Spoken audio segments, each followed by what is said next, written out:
एक बार की बात है, किसी गांव के पास बहती नदी के किनारे गौतम बुद्ध बैठे हुए थे।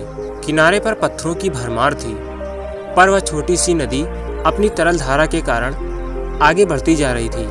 बुद्ध ने विचार किया कि यह छोटी सी नदी अपनी तरलता के कारण कितनों की प्यास बुझाती है, लेकिन भारी भरकम पत्थर एक ही स्थान पर पड़े रहते हैं और दूसरों के रास्ते में बाधा बनते रहते हैं।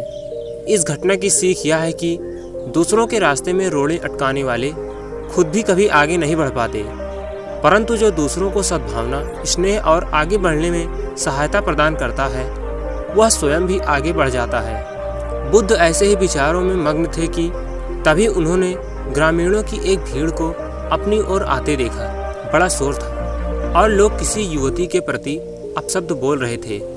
तथागत ने देखा कि लोग एक युवती को घसीट कर ला रहे थे और उसको गाली भी दे रहे थे। भीड़ के नज़दीक आने पर बुद्ध ने लोगों से युवती को पीटने और अपशब्द कहने का कारण पूछा।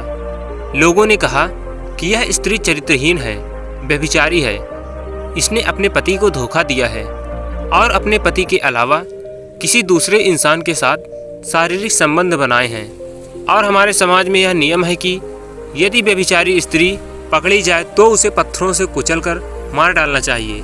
तथागत ने युवती की तरफ देखा और कहा, तुम लोग बिल्कुल ठीक कर रहे हो, जो तुम चाहते हो वही करो, पर मेरी एक शर्त है कि इसको मारने का अधिकारी वही है जिसने कभी व्यभिचार न किया हो, जिसके मन में कभी भी किसी दूसरे स्त्री या पुरुष को देखकर गलत विचार न आया हो, या जिसने कभी अपने पति या पत्नी को धोखा देने के बारे में न सोचा हो।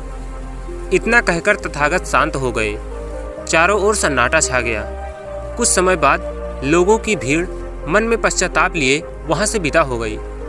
इस घटना से यही सत्य उभरता है कि हम खुद अपने प्रति न्याय कर सकते हैं, दूसरों के प्रति नहीं, क्योंकि हमारी जानकारी दूसरों के विषय में अधूरी रहती है।